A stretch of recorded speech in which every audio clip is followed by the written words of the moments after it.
When you picture Vikings, you might imagine wild warriors covered in dirt and blood. But the truth is very different. Vikings were actually some of the cleanest people in medieval Europe. Archaeologists have found combs, tweezers, and ear spoons in their graves, showing that personal grooming was part of daily life. They bathed at least once a week, which shocked their neighbors, who sometimes went months without washing. Without modern soap, they used ash mixed with fat, sand, or clay to scrub themselves clean. Hygiene wasn't just practical, it was a matter of pride and honor in Viking society. Personal grooming was so important that nearly every Viking carried a comb. These combs were often carved from animal bones, antlers, or even ivory for wealthier families. Combing wasn't only about appearance. It was one of the simplest ways to fight lice, a problem that plagued everyone in the Middle Ages. Archaeologists even found beautifully decorated comb cases, which means Vikings treated these items with real value. Along with combs, they used tweezers to pluck hair and small spoons to remove earwax. These everyday tools might sound ordinary, but they prove that Vikings cared about cleanliness in ways we don't often expect. Bathing was also a key part of Viking life. In fact, the Old Norse word for Saturday, laugardaga, literally means washing day. While many Europeans at the time considered a yearly or seasonal bath sufficient, Vikings regularly washed in rivers, lakes, or hot springs. In Iceland, natural hot springs were used not just for warmth, but for relaxation and bathing. Some settlements even had wooden bathhouses where families gathered to clean themselves. For Vikings, bathing wasn't only about hygiene, it was also a social ritual. People could meet, talk, and spend time together while maintaining a routine of cleanliness. This habit set them apart from their European neighbors, who were often shocked at how often the Norsemen bathed. Of course, without modern soap or shampoo, keeping clean required creativity. Vikings knew how to make a basic soap by mixing animal fat with ash, creating a substance known as lye. This soap wasn't luxurious, but it was effective at removing dirt and grease. Interestingly, the lye mixture had a bleaching effect on hair. Some Vikings deliberately used it to lighten their hair to blonde, which was considered attractive in their culture. Beyond soap, Vikings used natural scrubbing methods. They sometimes rubbed sand or clay onto their skin, then rinsed it away to remove dirt. And when it came to clothes, they had an unusual but effective solution. Fermented urine, with its high ammonia content, was used to clean and whiten fabric. While it may sound unpleasant today, it worked surprisingly well for laundry in the Viking Age. Hair and beard care were especially important. Men often grew long beards, while women wore their hair in braids or buns. Daily combing was the norm. A messy or unkempt look was not admired. In fact, sagas and poems often describe attractive hair as a sign of beauty and strength. Clean, well-groomed hair was also linked to social status. A warrior with a neat beard and styled hair looked disciplined and honorable.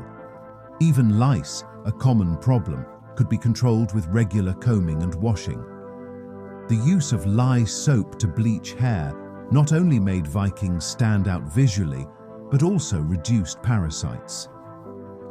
Grooming wasn't just vanity, it was an important part of Viking identity. Clothing played its role in hygiene as well. Under their wool garments, Vikings wore linen underclothes, which absorbed sweat and were easier to wash. These linen clothes were changed often, ensuring a layer of cleanliness against the body. Wool outer garments, though harder to wash, were regularly aired outdoors to freshen them. This practice reduced odors and made heavy woolen clothing more comfortable to wear. By managing clothing in layers, Vikings kept themselves cleaner and more presentable than most people in medieval Europe.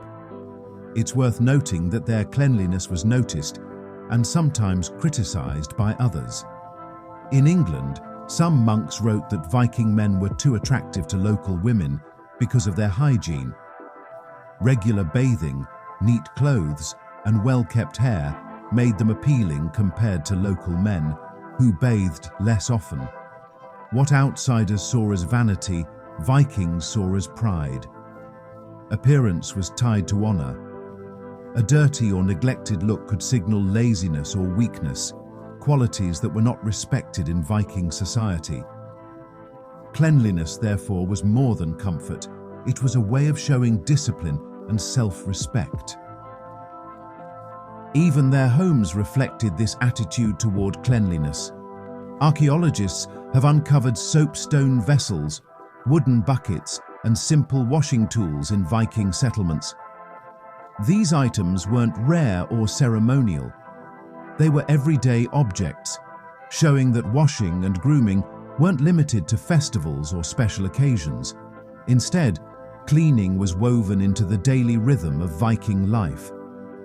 A tidy home, fresh clothing, and a clean body were seen as connected, each reflecting discipline and care. In a world where plagues and diseases often spread quickly, these habits may have given the Vikings a quiet advantage.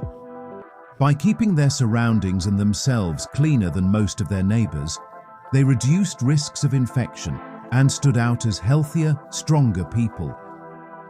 Vikings also paid careful attention to scent. They didn't have deodorant or modern perfumes, but they found creative substitutes. Herbs like mint, thyme, and juniper could be crushed and rubbed onto the body to mask odors. Some even burned herbs to create pleasant-smelling smoke that lingered in their homes or halls. Imagine entering a Viking feasting hall. The air filled with the scent of roasted meat, honey mead, and mixed with it, the faint freshness of herbs carried through the smoke. These small touches not only improved daily comfort, but also made social gatherings more enjoyable.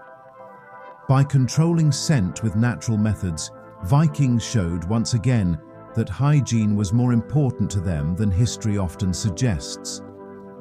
We often imagine Vikings only as brutal raiders, but their grooming habits tell another story. They were practical, disciplined, and deeply concerned with how they presented themselves. In Viking society, cleanliness was tied to honor and reputation. A dirty, unkempt appearance could be seen as weakness or laziness, while a neat and well-groomed warrior commanded respect. Even before battle, warriors made sure to comb their hair, tidy their beards, and wear clean underclothes. Looking strong, healthy, and honorable wasn't just vanity. It was part of the warrior's image, a statement of discipline and strength. Hygiene, in this way, was not separate from power. It was a part of it. The stereotype of filthy Vikings is, therefore, a complete myth. Archaeological evidence, written records, and the survival of everyday grooming tools prove the opposite.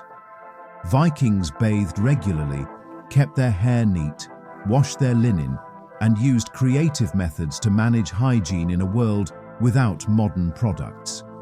Compared to their European contemporaries, who often bathed just a few times a year, Vikings stood out as unusually clean. Their attention to hygiene may even have helped them succeed as traders and settlers. A people who valued discipline in personal care naturally carried that discipline into community life, negotiations, and battle strategy. So the next time you picture a Viking, don't just imagine a savage warrior with an axe. Instead, imagine someone who carried a finely carved comb at their belt, who bathed on washing day, who wore fresh linen beneath heavy wool, and who sometimes even lightened their hair with lye to achieve the blonde look admired in their culture. They were fierce fighters and skilled explorers, but also surprisingly well-groomed by the standards of their age.